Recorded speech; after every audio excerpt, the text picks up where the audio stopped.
Bueno, este video no es el tutorial está en el otro video. Aquí lo que quiero hablar es un poco acerca de las ventajas de la separación de frecuencias y de algunos tips que yo he encontrado útiles a la hora de estar editando piel y cosas por el estilo que espero que te puedan funcionar. Y bueno, la idea de la separación de frecuencias es que nosotros podemos estar dividiendo la imagen en dos diferentes claves o frecuencias, vaya, que unos son con las frecuencias bajas, que únicamente tienen que ver con el color de la imagen, y el otro son las frecuencias altas en el que va a tener información sobre textura. Pueden ser poros, pueden ser granitos o puede ser cabello, por ejemplo, como aquí en las cejas, las pestañas, y entonces lo que esto significa es que si yo altero, por ejemplo, únicamente la parte de las frecuencias bajas, por ejemplo, las sombras de una ojera,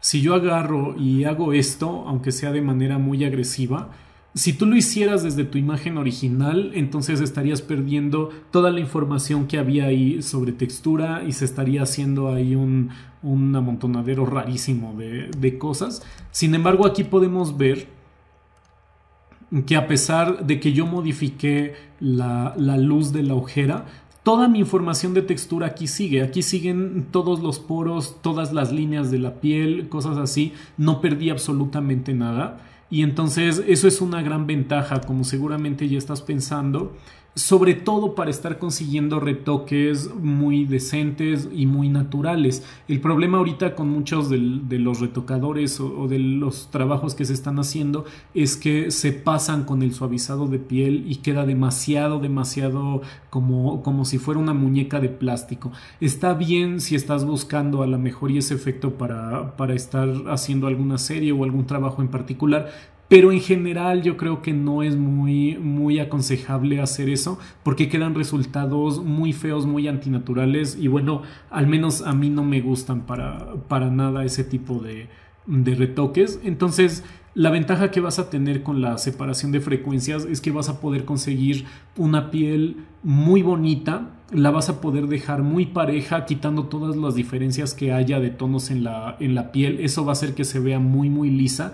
Sin embargo, vas a tener todavía tu información de textura, de manera que va a quedar una piel muy bonita, pero se va a seguir viendo natural porque no se va a ver de plástico ni nada por el estilo. Y la otra es que cuando tú estás trabajando en la clave alta únicamente con las texturas, tú puedes hacer varias cosas. Por un lado, podrías a lo mejor eliminar los granitos, por ejemplo este de acá, pero también algo que tú puedes hacer bien interesante es que yo puedo agarrar la textura, por ejemplo, de esta área y me la puedo llevar a cualquier lado. No sé, vamos a hacerlo pero al revés. Voy a usar la textura de esta parte y entonces yo me lo voy a llevar, por ejemplo, para acá. Y si te das cuenta está apareciendo nueva textura aquí donde antes no había. Pero vamos a ver ahorita el antes y el después. Yo le metí más textura aquí en esta zona. Esto puede funcionar de cualquier manera, ya sea que te quieras llevar textura a diferentes partes de la piel para poder hacer que todos los poros se vean de una manera muy uniforme, o al revés, a la hora de estar eliminando los poros. Voy a deshacer lo que hice. Si yo quiero, por ejemplo, utilizar esta textura de aquí que se ve muy limpia y quiero quitar todos estos poritos, pues no tengo nada más que hacer que con el Healing Brush estarle pasando por ahí. Bueno, obviamente esto tú lo harías con mucho más cuidado porque el hecho de que tenga varias ventajas la separación de frecuencia no significa que puedas estar haciendo las cosas así nada más al trancazo. Pero la idea entonces es que, por ejemplo, yo aquí ya perdí o más bien sustituí la textura de una zona, pero la ventaja es que no me metí en ningún problema con los tonos de la piel. Si tú ya has trabajado con otros métodos de edición de piel, seguramente ya has visto que puede haber cambios ahí de tonos o de sombras a la hora de que tú estás haciendo este tipo de cosas. Y en este caso lo único que me afectó fueron las texturas. Todo lo demás en cuanto a información de sombras, ahí sigue sin ningún problema. Entonces esa es otra de las grandes ventajas de la separación de frecuencias. Ahora, un tip para estar usando el Healing Brush es que cuando tú estés trabajando, sobre todo en la parte de frecuencias bajas, hay tres maneras en las que tú puedes estar usando tu Healing Brush de acuerdo a lo que vayas a necesitar. Una de ellas, si tú ya tienes seleccionada la herramienta, si no sabes, puedes seleccionar la herramienta de Healing Brush con la tecla J o la letra J, y después si tú le das Alt-Shift-G, va a cambiar tu modo de fusión al modo de Lighten. Lo que eso te va a ayudar es que tú puedes estar utilizando partes que sean claritas de tu imagen y estar haciendo que las sombras se combine esa información o se haga un promedio y se aclaren. Ahorita, bueno, obviamente esto estuvo muy asesino el cambio ahí de tonos, pero con más cuidado pues tú puedes estar consiguiendo o estarle sacando un poquito más de luz en algunas partes. Lo mismo con las ojeras, si lo estás trabajando con el tampón de clonar, voy a cambiar esa herramienta con la letra S. Y yo igual estoy en mi modo de Lighten. Yo puedo ir aclarando estas zonas. Entonces es una muy buena opción estar jugando con las fusiones de las capas.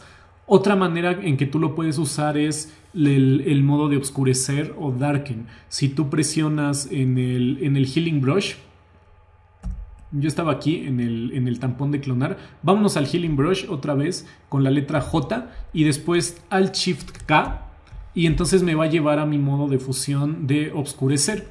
Esto pues lo que hace es al revés que el de aclarar. Si yo tomo alguna parte que tenga información de sombras y me la llevo a otro lado, entonces va a ser un promedio con eso y voy a estar oscureciendo las zonas que yo quiera. Todo eso te puede estar sirviendo para tener más control a la hora de estar editando tu imagen. Ve probando qué sucede si tú estás, o qué diferencias hay si tú escoges el modo normal, el modo de aclarar y el modo de oscurecer. Otra cosa que yo te recomiendo a la hora de estar usando el Healing Brush es que tengas cuidado aquí con la dureza del pincel. Yo normalmente se lo dejo hasta abajo, pero hay algunas partes, por lo general cuando tú estás trabajando en las frecuencias altas, de hecho hay muchos que te recomiendan tener... Hay muchos que te recomiendan tener la opacidad, la dureza del pincel más hacia el 100%, bueno, a lo mejor y como por el 80%, pero que sea un pincel más o menos duro. Lo que sucede es que si tu pincel es muy delgado cuando tú estés trabajando con las texturas, luego como que se hace un tipo como de suavizado en la transición a la hora de que te estés llevando las texturas de un lugar a otro, y entonces le puede dar una apariencia como de un desenfoque ahí a tu textura medio raro. Entonces, pero bueno, es cuestión de que tú pruebes eso y vayas trabajando. La otra cosa que siempre ten en cuenta es los tamaños del pincel. Normalmente si yo voy a corregir, por ejemplo, ojeras, voy a usar un pincel más o menos del tamaño... Voy a irme al tampón de clonar con S. Y entonces te decía, si yo voy a estar corrigiendo las ojeras, voy a estar usando un pincel que sea más o menos de este tamaño de la ojera que yo quiero corregir.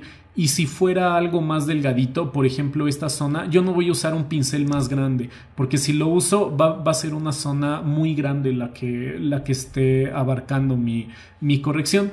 Entonces lo voy a hacer un poquito más chiquito, que esté más o menos del tamaño de lo que yo quiero aclarar, para que puedas tener más control sobre tu edición. En el caso del tampón de clonar, ahí sí creo que es mejor estar trabajando con un pincel muy suave para que no se vaya a notar tan gacha la transición ahí a la hora de estar corrigiendo. Por ejemplo, si yo le subo al 100%, entonces, y le voy a subir un poquito a la opacidad. Entonces, si te das cuenta, se están empezando aquí a marcar muchísimo los bordes de cambio a la hora de que yo quiero estar aclarando algo. Eso no sucede si yo tengo la dureza del pincel muy abajo, como ahorita que ya se lo corregí. Mira, ya no se ve ahí la transición de lo que estás haciendo. Entonces es una muy buena idea. Ay, pero me equivoqué de capa, perdón. Ahí está, ahora sí. No se nota tan duro la transición ahí con el pincel suave. Otra vez lo voy a hacer con un pincel muy grueso, nada más para que veas la diferencia. Y ahí está un pincel muy grueso, se alcanzan a ver ahí, bueno, espero que se vea en el video, pero se marca muchísimo dónde fueron los trazos que yo estuve haciendo. Entonces juega también con eso, el tamaño del pincel y la dureza de tu pincel. Ve qué resultados estás obteniendo con eso. No le tengas miedo a estárselos cambiando constantemente, porque todo eso te va a permitir que hagas una edición más natural y más bonita. Creo que ahí le voy a dejar, nada más eran unos tips muy cortitos para cuando tú estés trabajando. En el otro video sí era el tutorial sobre cómo estar haciendo todas estas capas, cómo estarlas mezclando y cosas por el estilo. Pero aquí yo nada más quería hablar un poquito, algunas consideraciones que hay que tener a la hora de estar editando. Y algo, bueno, ya nada más para terminar, se me estaba olvidando. Sácate de la cabeza que hay ediciones rápidas y buenas.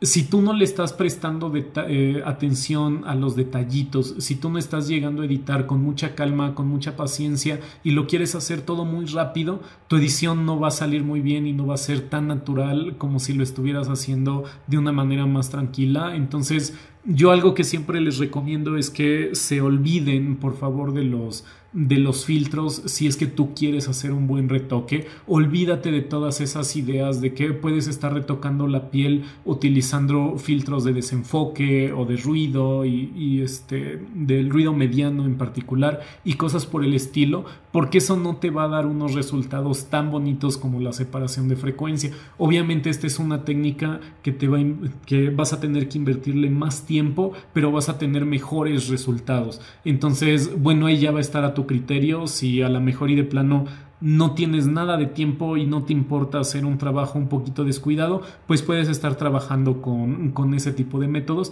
Pero si quieres algo muy preciso y muy natural, entonces yo te recomiendo que le inviertas muchísimo tiempo a estar practicando esta técnica de separación de frecuencias.